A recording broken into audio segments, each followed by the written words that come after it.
Good afternoon, ladies and gentlemen. Welcome to the webinar, The Perfect Storm, Future-Proofing Your Fashion Business, one of the highlighted fashion series events of the HKTDC International Sourcing Show online. This session brings together industry leaders to share with us the transformation of fashion business and omnichannel strategies. With altogether more than 15 webinars on International Sourcing Show Online Intelligence Hub, please visit Intelligence Hub on our ISS website and gain insights from industry experts. Apart from joining the webinar, don't miss the chance to meet your potential suppliers by using our AI-powered click-to-match business matching platform. Kindly be reminded to register if you haven't done so. This webinar will be conducted in English and Putonghua with simultaneous interpretation services. You are able to choose either Putonghua or English as the interpretation language by clicking the interpretation button at the bottom of the screen. 研讨会进行期间，参会人士可选择用英语或普通话收听演讲。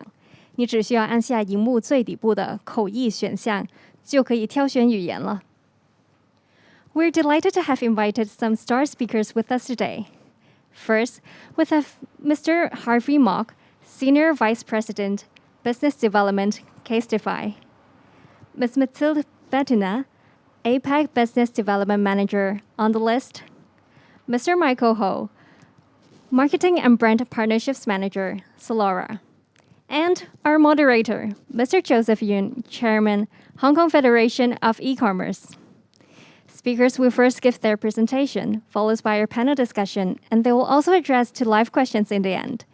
If you have any questions in mind, please feel free to submit them through the Q&A box. Before inviting our speakers to stage, we'd like to know more about you, audience. You'll now be directed to our polling page on Zoom. Our question is, in what ways you'd prefer to do shopping? In physical stores, online shopping, or both? Please cast your votes and we'll reveal the results later. Without further ado, may I now welcome and pass the time to our moderator, Mr. Joseph Yuen, Chairman, Hong Kong Federation of E-Commerce, to host the session. Over to you, please, Joseph. Good afternoon, everyone. My name is Joseph Yuen from Hong Kong Federation of E-Commerce. I'm proud to be invited as the host for today to share the e-commerce landscape environment in the fashion industries. Over the last 12 months, we all see a lot of changes in what we call the new normal among consumers as well as all the business owners.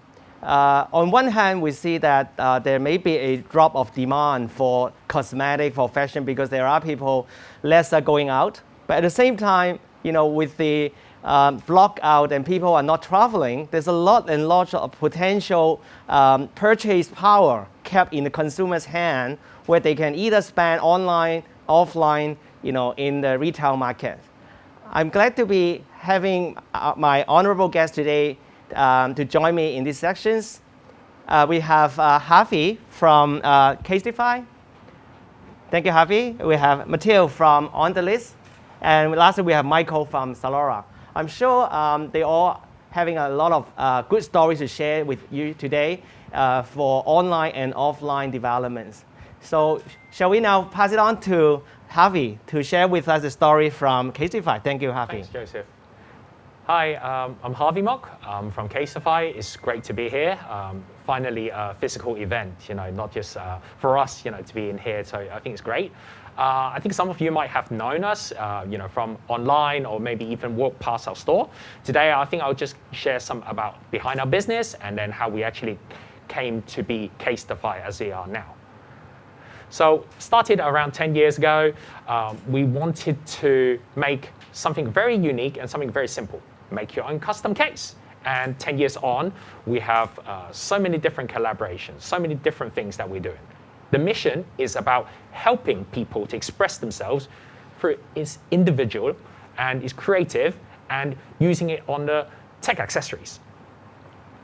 So this is a timeline. I think one thing is during the pandemic, we actually see it's a great opportunity for us. So last year, we actually opened 5 physical stores in Hong Kong, and the sales is actually pretty great. So definitely, thanks for the Hong Kong people supporting us and also being innovative and stepping one ahead of the game. We are global, Yes, we are a Hong Kong startup, but we actually ship to 180 countries, and then we have a global presence. Hong Kong is actually not our biggest market. US is, so it accounts for 50+% of our total revenue. So who do we reach? We reach 100 million people every month, and we are very big on Instagram. We are actually the biggest in the world for tech accessories. So this accumulate to 100 million plus people every month. In terms of our audience, I think this is very interesting. We are very focused on the Gen Zs and millennials, and our segment for Gen Z is actually the most fast-growing segment that there is. So we're actually quite strong on TikTok. We're actually strong on the new medias, to get our awareness. Celebrities, if you don't know Kylie Jenner, she's pretty much the biggest in the influence in the world, and she religiously tag us, every week, on using our products. And then there's a lot of NBA stars, a lot of, cultural people, press. We actually reach the press pretty much every week. Forbes, Times, Vogue, all you name it, we actually, there. So I think some people in here will probably recognize by DHL because that was quite hype in Hong Kong. So highlight for you is we sold over 10,000 units within 18 hours. That was amazing. And these are some of the cultural people around the world that actually, joined us and actually participated in this really cool collaboration. And we had some, offline events, and this is actually our old landmark store, and we actually even went to US and ComplexCon. So some of the brands that we worked with, probably you've seen a lot of them today. Just doing some sales pitch here. We actually launched Disney Drop 2, so you can actually get Disney Drop 2 today. And this is our store. It's actually in Landmark, and it's actually a really new experience for us to have going for O2O. And these are some of our products, our core products: phone cases, watch bands, tech accessories. Yeah. So thank you. Thank you, Harvey. Thank you for sharing us your great plans and the good stories. Our next speaker is coming from OnTheList, Ms. Mathilde. Would you share with us the stories and the exciting development from OnTheList? Thank you. Yeah, sure. So yes, good afternoon, everyone. My name is Mathilde. I'm from the OnTheList team. As a speaker here, I think we are very happy to share today with you some insight about offline-online transition to omni-channel. So to give you a bit of background on OnTheList, so we started 5 years ago. Our founder are a couple of French citizens, so Delphine and Diego Dulcin. When they moved to Hong Kong, actually, they realized there is a need, for extending the product shelf life in the fashion industry, meaning that whenever the stock is not carried anymore in the retail, then usually it goes to the outlet. And then maybe sometime after the outlets, sometime it's being destroyed. So there is a need from the consumer, and actually the product is still valid. So the idea is quite simple, is why don't we actually show more love to this pool of stock which should be destroyed. So the idea is to just prolong the shelf life of the product, support the brand with a previous season stock inventory, and offer a great offer for the customer. So OnTheList, we are specialized in flash sale, meaning that all the events we run, they run during a very short time, meaning that all the events are 1 week. The flash sale, I would say the flash sale aspect has a kind of urgency, meaning that you have to buy now, otherwise it's gone. So to give you an idea, every week we have between 10 to 15 brands on offer on both platforms. So some brands are O2O, some brands are offline, some brands are only online. So the 10 to 15 brand, we started 5 years ago with a very focus on fashion brand, and naturally it grew organically to more product category. It grew because one, the brand were asking us, why don't you maybe expand the product category, because I would be interested to work with you, even if I am not in fashion. And then from the consumer side, one thing to mention is OnTheList, all our events are only available to our member. So you have to sign up as a member to have access to our sale. So this is how we keep it very discreet and only available to a certain circle of members. So to give you an idea, in Hong Kong, at the moment, we have a pool of 380,000 members. And now we reach out to other markets. So Hong Kong, Taiwan, Shanghai, we cover mainland China. We are also in Singapore, in Malaysia. We just launched Australia, and we just launched South Korea.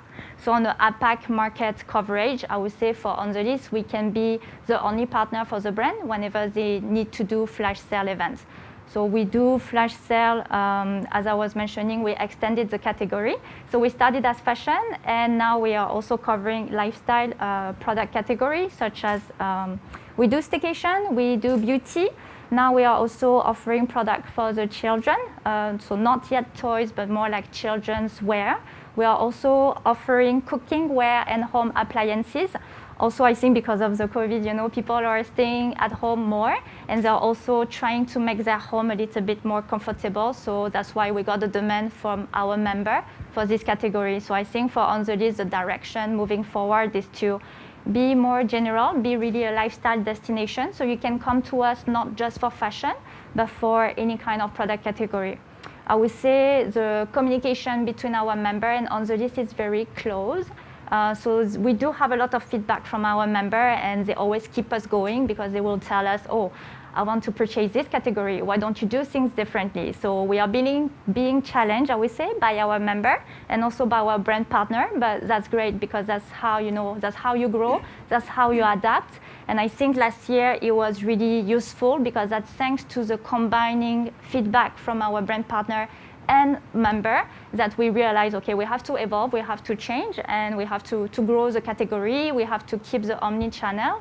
And so basically for OnTheList, I think that's a good introduction. If there is any area which was not very clear or you would like to have more detail, you can always feel free to reach out directly to me, either via LinkedIn or I don't know, maybe after the webinar, maybe I can share more detail with you. But anyway, always happy to spark the conversation. And I think that I will end here for the presentation. Thank you, Mathilde. I'm sure Hong Kong people do like shopping, no matter what. And let's continue to hear more shopping experience from my other friend, Michael from ZALORA. Over to you, thank you. Hi guys, this is Michael, right? So I'm the Marketing and Brand Partnership Manager from ZALORA Hong Kong. And then to give a very kind of like short introduction for ZALORA Hong Kong, right? We started around in 2012. It has already been 9 years, and then we are celebrating our 9th birthday actually this month. So happy birthday to ZALORA, right? And then so we started with like positioning ourselves as the #1 fashion destination in Asia, right? And then but ever since the pandemic, we expanded our product category to also like luxury, beauty, and then also lifestyle, right? So as a group, what we're trying to achieve right today is to becoming the #1 fashion and lifestyle super app in the Asia. So that's what our ambition is, right? And then so what makes ZALORA as a platform unit is that we actually carry over 500 different kind of like fashion, beauty, or like lifestyle brands, right? So in country brands like Adidas, MLB, or like Fila, The North Face, Columbia, these are actually the brands that you can actually shop on ZALORA at the moment. And then in countries like Philippines or like Indonesia, we even carry H&M, and then we also have the plan to launch H&M by end of this year. So I guess it's very exciting, right? In terms of what kind of brand we can offer to our customer. And then we offer also like 30 days free return. So if you don't like anything you buy from us, right? You can actually like make a request to return, at any of the convenience store in Hong Kong. And then I think it's one of the things that people like about ZALORA, right? So I think combine, the brands that we offering, and then also the super, world-class kind of like post-purchase service. I guess, that's what makes like ZALORA units in Hong Kong. Yeah. All right. Thank you, Michael. All right. So I'm glad to have the next sessions to have a discussion among my three honorable guests today. We see that over the last 12 months, a lot of people are seeing the rapid growth of e-commerce. If we talk about like 100% growth, I think that's not a surprise. And if we talk about like medical products, face masks, right? There are people who are saying that there will be like 600% growth. And we're seeing that in our industries, a lot of activities, a lot of growth. What we planned to have it like in 6 years of things happen, now shortened in 3 months. So I'm sure you all should have a lot of fascinating stories to share and challenges over the last 12 months during the pandemic. How about each one of you to share with us, in your area of expertise and business, what are the experience that you have over the last 12 months? Harvey. Yeah, it's definitely challenging. I think it's challenging for a lot of businesses. For us, what we've learned is that if there's a need to the market, we need to address it. So I think one initiative that we actually did last year to help our consumers, because we have a big base, is to provide face masks and to provide sanitation. So we actually launched a UV sanitizer. So people, when they use their phone, they feel that it is safe.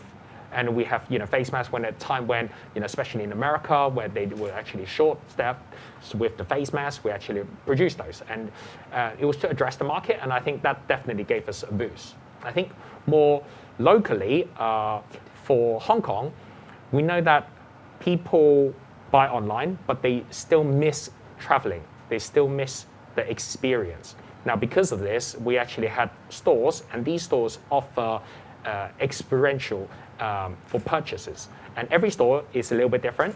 We actually have 5 stores. Sharing with you guys, not so successful cases. In Hong Kong, we actually, in January, back in the Chinese New Year, we opened a store in airport. But as you know, this is the worst location to open a store in the whole of Hong Kong, and nobody's traveling. So unfortunately, that had to close. But then we learned a lot of data, and so we actually went into different malls, and then that actually did very well. So I think it's really about addressing what the market needs, and then offering them something that they can't get online, which is experience. It is, and I think that would definitely engage the consumers. Yeah. Right. Thank you, Harvey. Mathilde, how things going in the last 12 months for you? People are not going to work at office, and we see less people in Central now. Definitely. Well, it has been up and down, because there was time where there was a work from home office policy enforced, and sometimes it wasn't. Right. But I do agree with Harvey. It's like you have to pay attention to what are the needs for the market. So for us, it came from 2 different directions. One was from our database, and one from our brand partner. Right. So at the beginning of the COVID, obviously, nobody really knew how to react. So I think the first decision was, okay, let's observe and see, how to move forward. And then we begin to see that actually from the consumer perspective, they also needed guidance from our side, meaning that they didn't know, okay, how is going to be the customer journey when I come to you? Like, how would you provide me security when I'm shopping? So that's when we decided we send the EDM to all our database to say we acknowledge there is a COVID. So anytime you come to our showroom, we take the temperature at the entrance. Everybody is wearing a mask. We are desanitizing everything. So. Right. I think it was very good to have a very clear message and to tell them it's very safe to shop with us. However, if you do not feel comfortable, we offer you an alternate solution. In that case, you can switch to the online platform, which at the beginning, actually our offline-online ratio, we were doing more sales order and more sales in general with the offline. Because also traditionally, Hong Kong people, they always go out and, yes. They feel the city is so small, I can just go to the shop instead of going online and I have to enter all my credit card details. So there was a perception that online is more difficult than just walking in the shop. So in a way, it kind of helped us to gently, transition from offline to online. Then the members, they were more comfortable with shopping online. They were understanding that it's not because it's online that you cannot understand what you're buying. as long as we provide, the right images, the product description, the sizing, you can really make a good decision and purchase online. And now I would say it's a bit the other way around. They discover it's very easy to buy online and they keep on purchasing every week, which is great, but they still remain very attached to the offline because some customers, they just have preferences. They still want to touch, feel the product. And I think it's still, now the customer journey is changing. Maybe they will do a research online, they will browse online, then they will come to our showroom to see the product, make sure they want to buy it, and then they go back to online and purchase. So we just have to facilitate all transactions for all kind of people.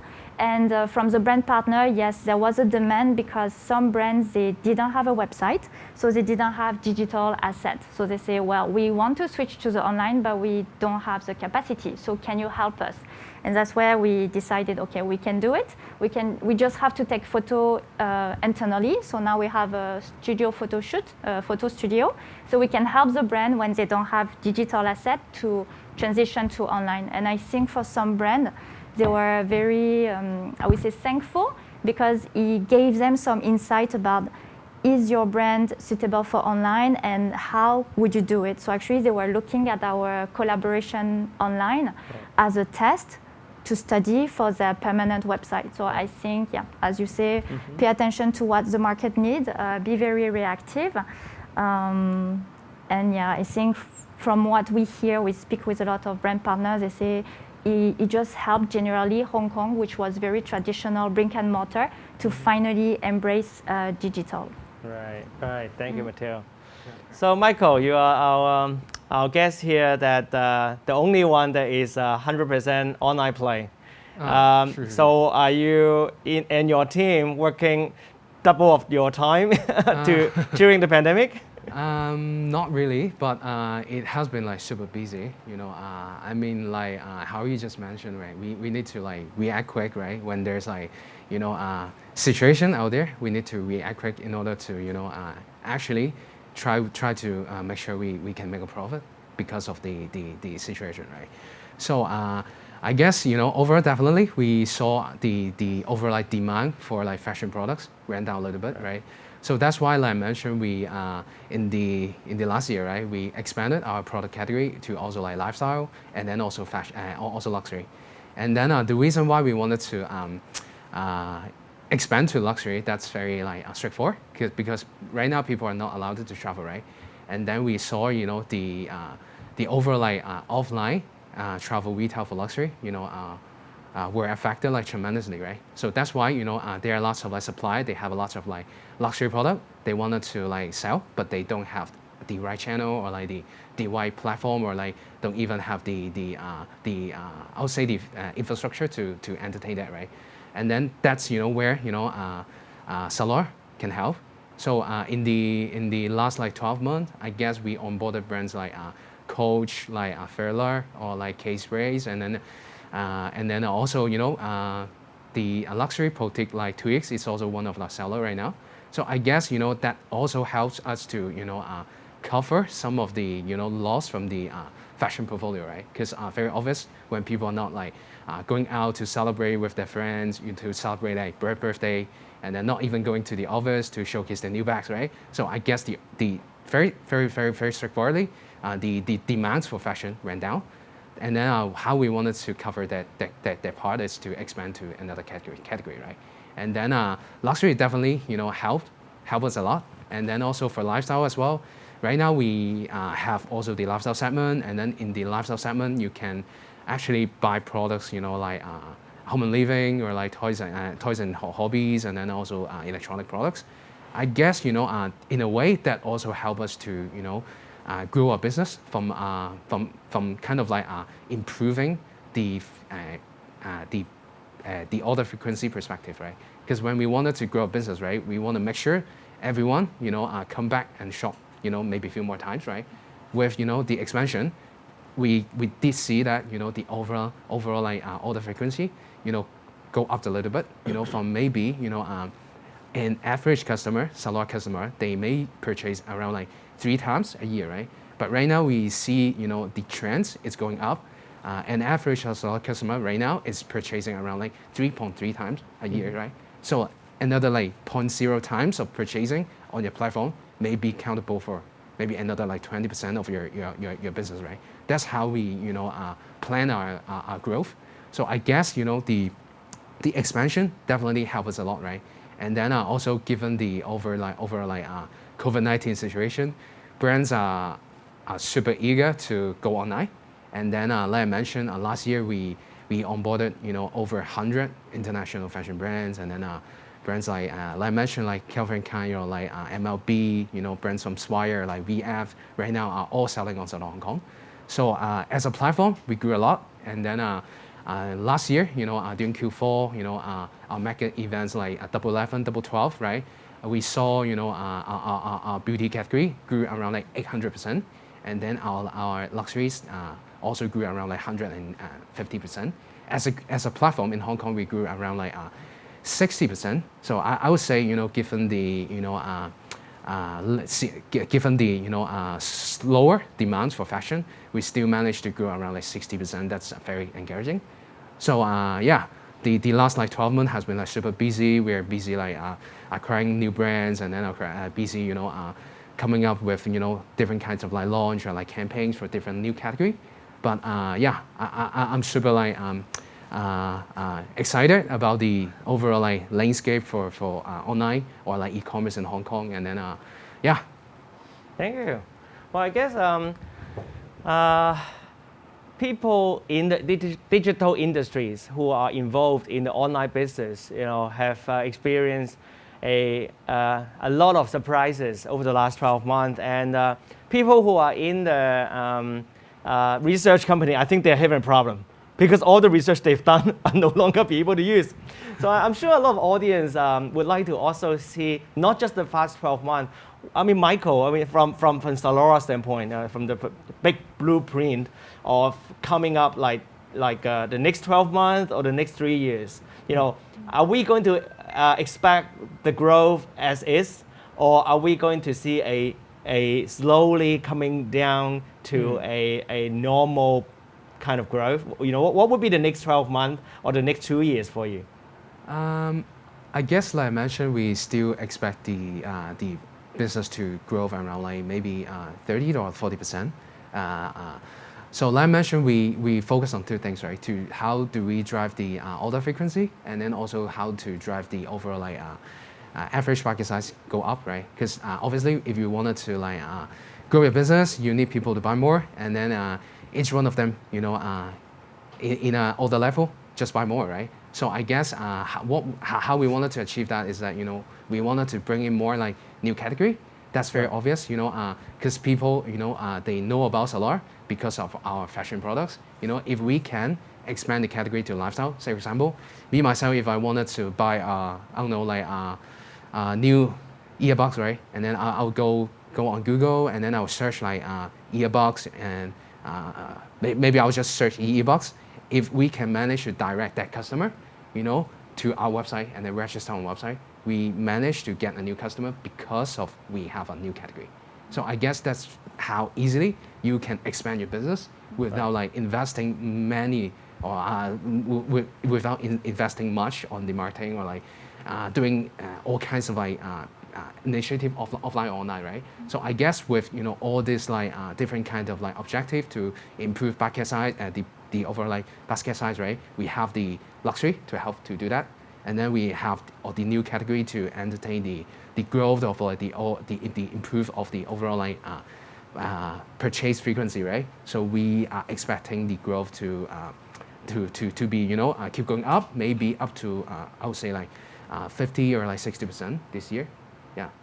And then with the overall like momentum in Hong Kong, people are in general more and more like welcome shopping online. I would say definitely it's something that can be I won't say like easily be done, but it's something super achievable, yeah. Right. Mathilde and Harvey, would you like to add some more words about the outlook of your business in the next 12 months? Or? Sure. Yeah, I think I agree with Michael. When you expand category, you naturally speak to more people. So that's exactly what we notice when we expanded to beauty, to staycation, to now luxury watches and jewels. So the more you have categories, the more you make sure you can reach out to a lot of customers. So yeah, definitely agree with you on that. On the AVB, what we notice for us for the AVB is that we still have a little bit of a challenge for online because the experience is different. So maybe we are all consumers, so I think we can all talk about personal experience. But when you go to a physical shop, sometimes it's easier for you to go over the budget you were allocating to yourself because you fall in love with a product and you're like, whoa, it doesn't matter, you know, maybe it's more than what I was expecting to spend, but I really like it, and now that I have it in my hand, I really want it. And also because you have the sales staff team who can also advise you, introduce you new product, it's still easier for us on the offline to have a higher AVB and a higher UPT.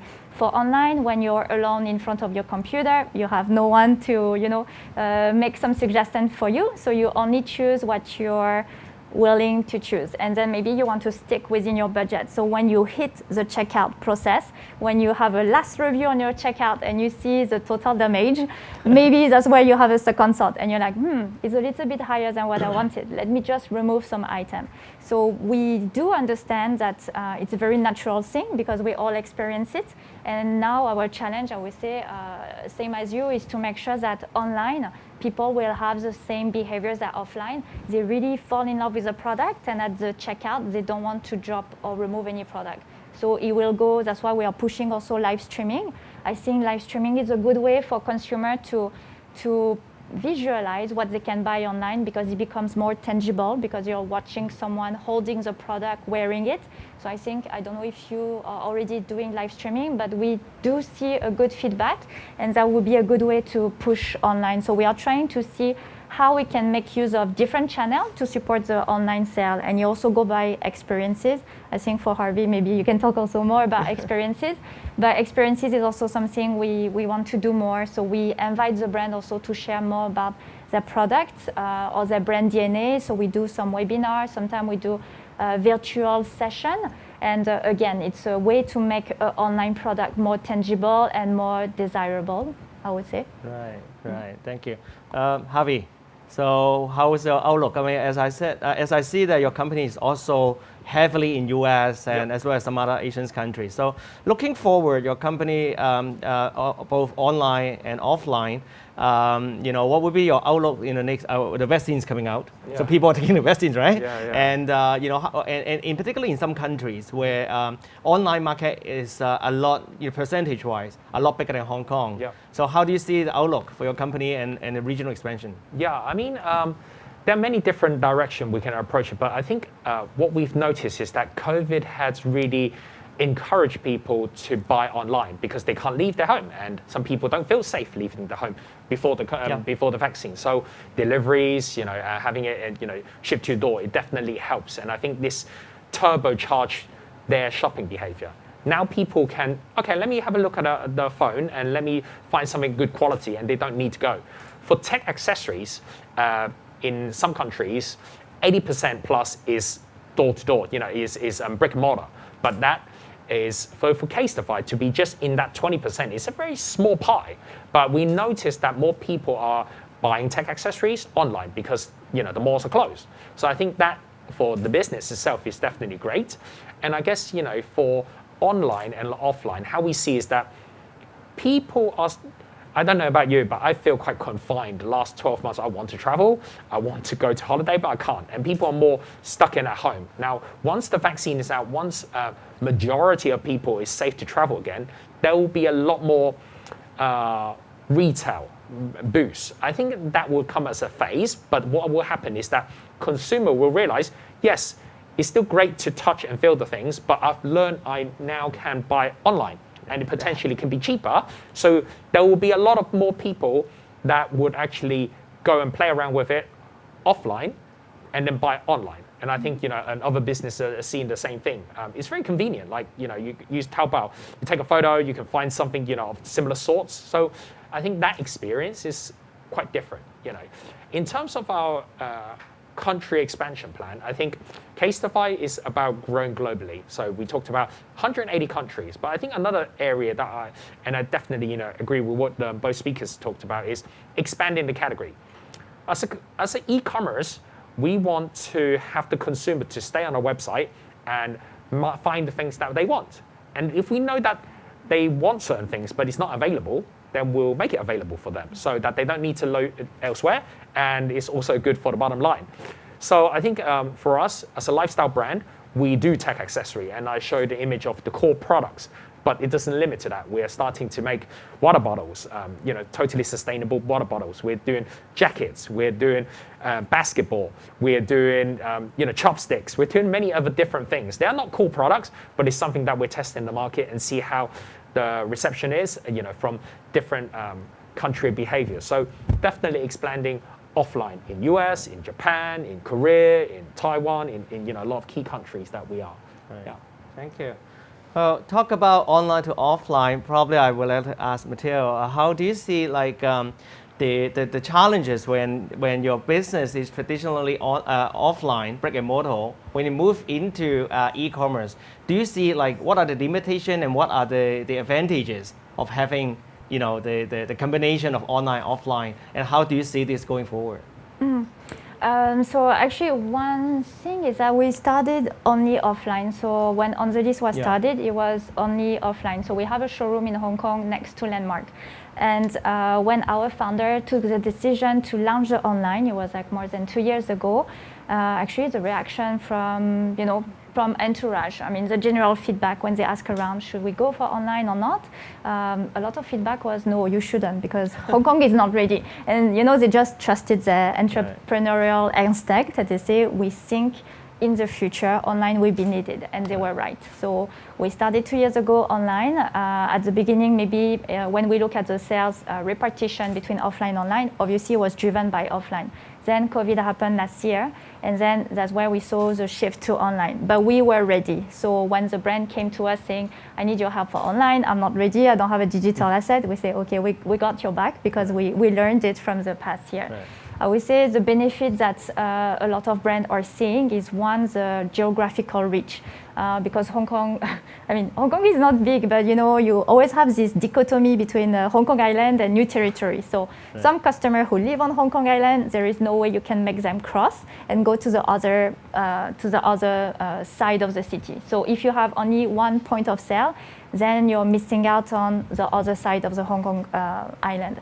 So when we reach to online, then we look at the CRM data, where we look at what is the location of our customer, and we can see very clearly whenever we host offline events, majority of the customers are coming from nearby, so meaning Hong Kong Island or maybe TST, but not really from New Territory, and obviously not from Macau, especially right now.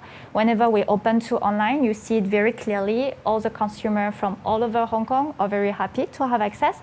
So I think one of the benefits is very obvious is the geographical reach. Right. You don't have any limitation in terms of inventory, in terms of SKU you can show. Offline, because our showroom is 10,000 square foot, is already, 6,000 square foot is already large, but limited capacity. So we are very selective on the assortment we are going to show. Online, I can take a lot of SKU. I have absolutely no limit. Only my warehouse has a limit, but I would say that it's still very expandable. Another benefit would be, you have to foresee that in the future maybe your company will need a website. So I think definitely you can start now. You can start baby step. Maybe you can start with us and see how consumers react to your product online, and then it gives you a hint, and then you're ready to launch. But I think definitely now it's not just it's not the after effect of the COVID and something temporary as a temporary relief to your loss of sale of offline is definitely here to stay. I think it will be more O2O, because as we mentioned, we think the customer behavior will change, but they will need both platforms, because you need reassurance. You still need the offline, or maybe the offline will transition into a space where you can still connect with your customer and is more experiential. But you still want to have a dialogue with your customer. You cannot just be online because you lose dialogue. And we see for us, our members love coming to the showroom. They like to talk to our staff, and it makes it very personalized. And if you lose a human touch, I feel that's where it can be difficult. It's more difficult for online. Another benefit, I would say, is pretty much a lot of it already. Right. And one thing we noticed, which is a little bit funny, is when we compare, with the brand, the sale we did on the list versus their organic sale in a shop. Sometimes actually the customer is not really looking at the same product, and then maybe it's a product category they were trying to push offline, but without any success. So they ask us, but why do you think this difference? We are both in Hong Kong, so it's still a Hong Kong customer. It's still the same product category. I didn't change anything, but somehow I have very different sell-through performances. Right. And I think when you are online, you're in front of your computer is a bit passive. You're only looking at what's available. So maybe it will draw your attention to some product category you wouldn't look at, because if you go to a shop, you will always check the same shelves, you will always check what you're comfortable with. So I think the online give opportunity sometimes to push some product and to make the product more visible, because it pops out. When you go to a shop and you see a shelf filled with product, you don't really know where to look. Online, it's very easy to shop because you can filter by product category, by color, by size, and then it's a more focused search. So I would say, definitely differences that you can, the brand can leverage on. Yeah, great, Mathilde. Well, I'm sure we have a lot more want to share with our guests here, but I guess let us round it off the sessions with the last question. Many audience listening from us are also probably thinking of starting their own business. And I'm sure when we are moving the business online, it lowers a lot of barriers of a lot of startup people want to create their own business. And three of you are coming from very successful company right now, but not long ago, your company are also going through the journey as a startup. So Michael, being a happy birthday to ZALORA. And how would you like to give some tips to our audience? If they are thinking of either they are thinking of doing a startup or already in a startup, what would be the tips for them running an online business as a startup? Okay. So basically, I have only one tips, right? If you wanted to, really start a brand, let's say if you wanted to start your own like CASETiFY, right? You should, look at how you can leverage another platform to run your business.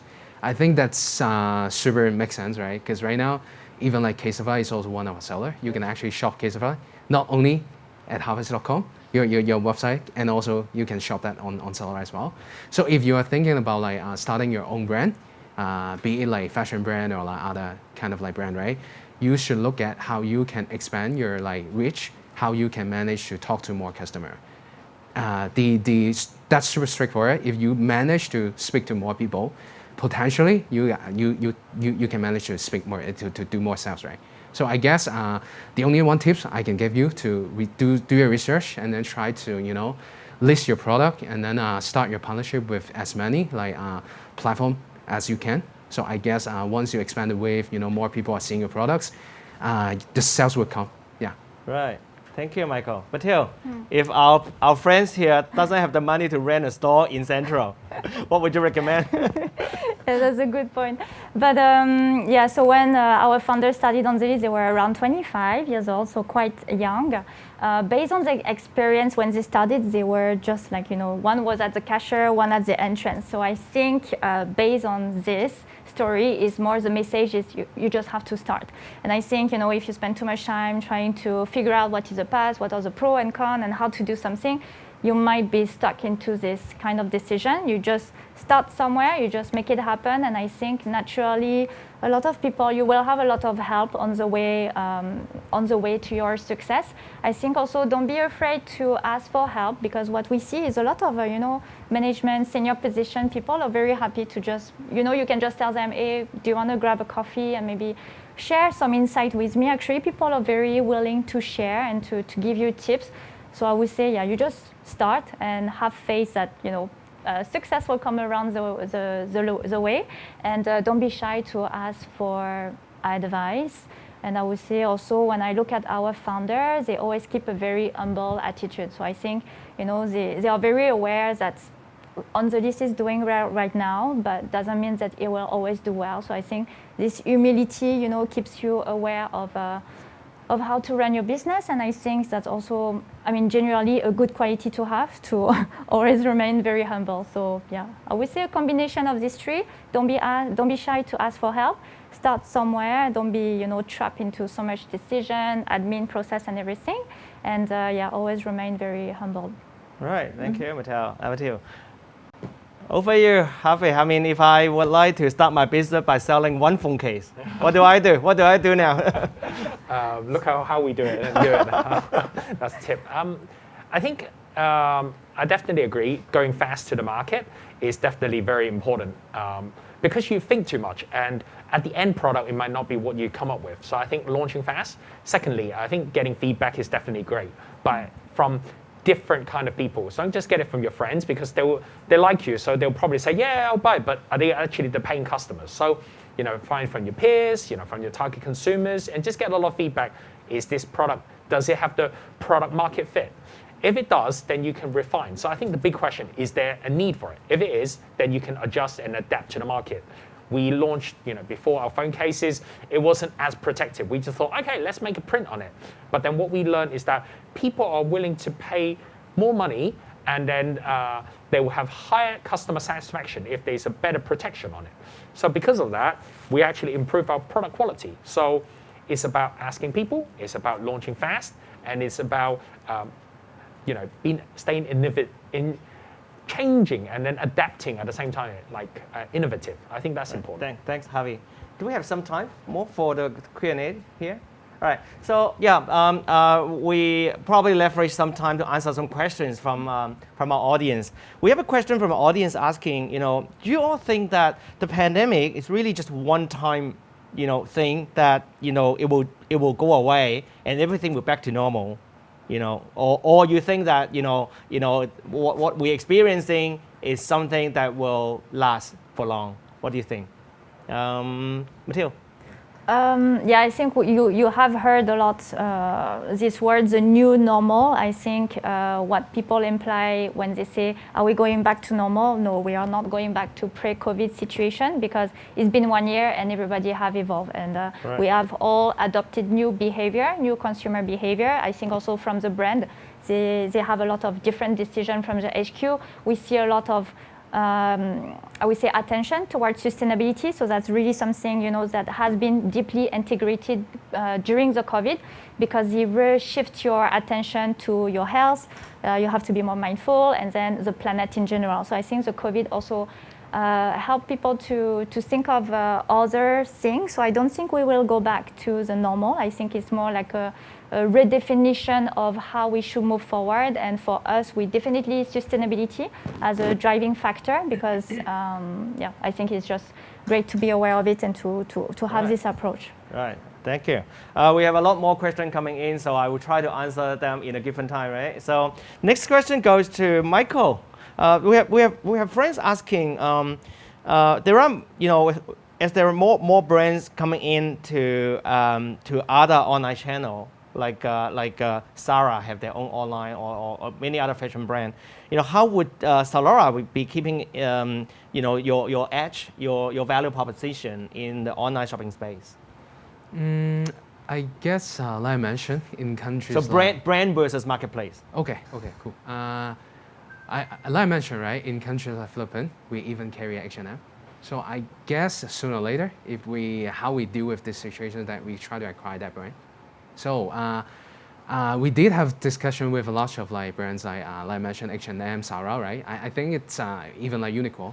I think if you look at other marketplaces in Hong Kong, like HKTDC Mall, they even have brands like Muji, or like other sellers like Sasa, or like cosmetic, or like that. I'm not sure about the name, but so sure. I guess it's sooner or later, right? If we manage to acquire those brands as well, I think it can be one of the strengths, right? Because when the brand grows, we grow, right? Yeah. Yeah, I think this question is rather. It could become into a tough question many years ago, but I think the people are getting used to it. I mean, we have Apple Watch, sold in the flagship store. At the same time, we have Apple Watch in Fortress, right? And it's okay with that because some people may want to go directly to Apple, for a whole series of Apple product. But some people may want to shop around with other products as well. So I guess the proposition here is different, though. I'm not too worried about the development on that role, and it should be a healthy development both on the brand side as well as on marketplace. Yeah, sure. But the next question probably would have Harvey help me with this. Okay. We have a guest asking a question: Has the pandemic affect? I'm sure this question should be a yes, but how is affecting your business? So before the pandemic, probably you have such and such plan. Every company like that. But then with the pandemic, it changes your plan, and in a different way. And how do you handle the change? Yeah, sure. I can give you an example. So last year we launched a collaboration with Coca-Cola, but that was at the height of the pandemic, and then Coca-Cola stopped all global campaigns, and then we were in long discussion with HQ, but then we thought, okay, we delayed it for around 4 weeks, but we thought, okay, Coca-Cola is such a happy brand, it actually gathered people together, we want to bring a smile to it. So we convinced Coca-Cola, Go Blue, and that we launched this campaign, and it was very well received. That it actually brought a lot of happiness because our collaboration, not just about selling, it's about invoking emotions. So I think it does affect our schedule, how we launch products. If it's not the right time, we'll push it back. But I think it really depends on what the market needs and how we address that. In terms of strategic growth, last year, outside of Hong Kong, we would not have any retail expansion. The reason being is because unlike other countries, Hong Kong is actually very safe. Everyone is forced to wear a mask. Unlike America, where they don't wear masks, full stop. And so I think those are things that in consideration, and because of that, it affects our retail planning. It affects how to grow to market strategy. But I think like all the speakers said, it's really about what the market tells you and what data points you actually see, so you make sound and fair judgment based on that. Thank you. There's another question also goes to you. Okay. Which I think I'm bad because I cannot see our audience, yeah. But I think they're all lovely. You know what? The question that they asked us this today, many of the questions are very company found. I've been answering these questions many years. Yeah. The question for Harvey is this. They said, how would you see online and offline is competing each other or complementing each other? Well, we have this question many years, right? Yeah. How would you see? I'll add to it. Thank you. And my guest there would also add to that question. Okay. I think is competing or is complementing? It really depends on the category. I think going back, like I said, globally, or using US, 80% of all tech accessory, phone cases purchased are actually making brick and mortar. So you go actually in the telco, you go, to those stores. So because of this, the awareness might be there, but people just don't buy online for tech accessory. So giving a name example, in Hong Kong, we have 5 stores. But actually what we are seeing is it is not cannibalizing our online sales, it's actually complementing. Because in Hong Kong, people think, wow, $450 for a case, that's not cheap. I can get it for $40, off the streets. But people, after they go into the store, after our friendly sales, help them out, and then they try it on, they are convinced. So I think it complements. And I think another thing is, looking at data, we noticed that probably about 80% of people coming into our store heard about us, but only a small percentage, have actually made purchase, about 10 to 20%. So we are still acquiring a lot of new users. They have actually seen us online, but they haven't converted. But the final mile is actually them, okay, I've seen it, in Newtown Plaza, in Festival Walk, in K11, in Landmark, or in Quazzo Bay, Quarry Bay, in those areas, then they'll convert. So I think it's complementary for CASETiFY. Thank you, Harvey. Our new question goes in to Mathilde. The question asked is, now this is a little sensitive. We talk about it in Hong Kong because our friends want to know that if online is the way to go, then would OnTheList simply go online and dropping the brick and mortar business. Now I know in some country, right, like in some places in the world, some retailer they really just hold on the brick and mortar and move everything online. So what would be your view on that? For us, remember that we are member-based. So I think the strength of OnTheList is really to have a very strong relationship with our member. So for that, we cannot compromise on the offline. Maybe the role of the offline might evolve. And we already see that for some category, actually, we can just rely on the online because some category are just very suitable for online. For example, beauty, it's a low price unit. You can put many items in your basket. You would rather shop online instead of going to the shop just to buy one lipstick. So definitely some category, whenever we see they can be only online, we just keep them for online. But we keep the offline as a point of contact with our member database. We keep it sometimes as a showroom display. So even if the sale is happening online, you can still have a showroom display. So the items are not for sale, but you can touch and you can try them. So I think the offline can still support for this. And what we are working on right now with some brand is to use our showroom also as an experience location. So we had some whiskey tasting event with Macallan. We are looking at doing maybe art collaboration or talks or conferences. So again, is to how to make the best use of a physical interaction to support the online sale. But I think for us, that's how we get member. That's how we also establish the trust with our member. And once you establish a very strong bond with your clientele, that's why you can expand, the collaboration. So I think for us, it was always important to start in the market by having an offline presence. You grow the members, you acquire a lot of members, and once they trust you, they rely on you. That's why you can introduce new brand, new category, and you can have something a little bit out of the box, but our member will follow our direction because they know us. So I think for us, definitely, we will keep the offline as a reminder of who OnTheList is. Thank you, Mathilde. There are still some questions coming up, but I think we have to conclude the session today. I think what take home today is that everything is still looking good. The bright future is coming up, and I wish you all good health. And thank you very much for all my guests today. Thank you. Yeah, thank you. Bye. Bye. Panelists for the very insightful sharing. I'm sure our audience has learned a lot in the past hour. Now, let's see the results of the polling question earlier. So there are 88% of the audience chose both ways to do shopping, and 12% of audience chose shopping in physical stores. So I think that echoes what our speaker said. There are a lot of opportunities in both online and offline fashion businesses. Thank you very much, our audience, for picking your preferences in the polling question. And thank you, all our panelists, once again. Before we finish, please be reminded to register as buyer of our international sourcing show and log on to our AI-powered click-to-match business matching platform to meet your potential suppliers. 在结束之前，请记得登记成为网上采购会的买家，透过我们的人工智能商对一平台跟供应商见面。Later on, you'll be directed to the online questionnaire. Kindly fill it out and submit it to let us know your thoughts on the session.